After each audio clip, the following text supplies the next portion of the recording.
Hey, welcome to the channel. Just want to do a quick video on if you decide to do a tune-up on your vehicle. 4-cylinder, 6, 8, whatever the case may be. Especially if it has over 100,000 miles or you're reaching almost 200,000 miles and you haven't changed your plugs. So it's not just getting in there, changing your plugs. These are some possible things that you may run into far as when you're trying to do a tune-up. So let's just say you're going to get into your plugs and you have wires and everything. So let's just show you, sometimes stuff like this happens. Okay, so this was this guy and he broke off. Okay, had that happen, I say probably 3 times on this tune-up that I did today. It was a V8 Chevy Suburban.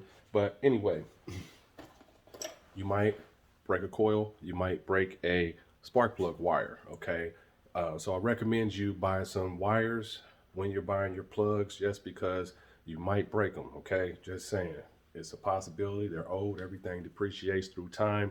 So just buy you some wires, because if you're doing it yourself, you're going to be at the point of no return. If you break a wire, you're not going to be able to reuse that wire. It's over. If you break it, it's over. Okay, so spark plugs, sometimes you possibly can break one of these guys. Okay, and if it does break, I hope it does for you. If it does, right here.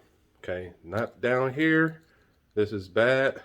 If it breaks down in here or over here, that's bad. If it breaks here, you can still get this guy out. So just saying, hopefully that doesn't happen to you, but it's a possibility when you're changing your plug. So I always recommend do the tune-up on a warm engine. Hot, don't do it. It's going to burn you. You might burn yourself on the exhaust or anything like that. So a warm engine while the engine is cooling down.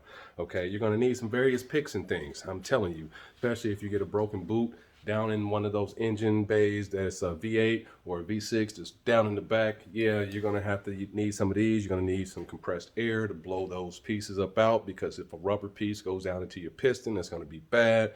So you always going to have to do things. You're going to want to clean the area before you actually do the tune-up. Make sure there is no debris, anything around your cylinder heads before you pull the plugs out and expose the engine, because now you have a hole there after you pull the plugs out. So you're going to need, sometimes you can do a standard tune-up with a 4-cylinder. You only need a few things, but you're going to need a couple of different extensions, especially if you're working ratchets and extensions, especially if you're working on a V6 or a V8 engine.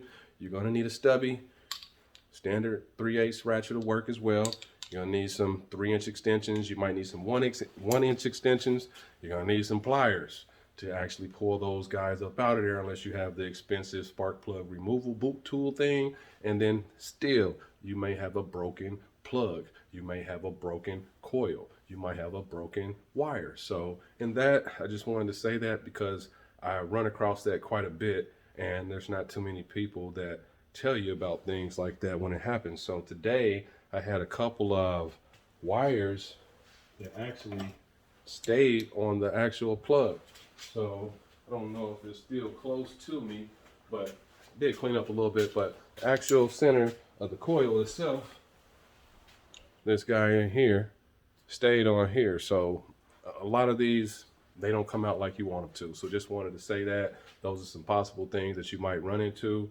So yeah, sometimes the WD-40, you can spray some down in there around the boots and stuff, and sometimes it don't work. So just to let you know, this is a heads up. And yeah, to the next video. Hope this helps you out on doing your tune-up, and I hope you are successful and you don't have any of those issues or any of those things happen to you, because you can't reuse a plug if it's broke. If you drop a plug, you can't use it. Okay, so you can't drop them. Don't bend them. Don't do anything to these things. If you're putting them in, put them in directly. I recommend you have a magnetic socket for this guy, just to make sure it stays inside when you're actually digging around and trying to put it in there. So a magnetic 5/8 socket or 14 millimeter, whichever your vehicle calls for, because they have thin wall and they have standard wall 5/8 sockets now. So just want to do this video. Hopefully it helps you out. To the next video, please like, subscribe. If you have anything to comment to add to this video, please do, to help educate everybody else, because everybody brings something to the table. So have a blessed day. Keep living life. Love it. And to the next video. Rest is the enemy, always know that. And I'm out.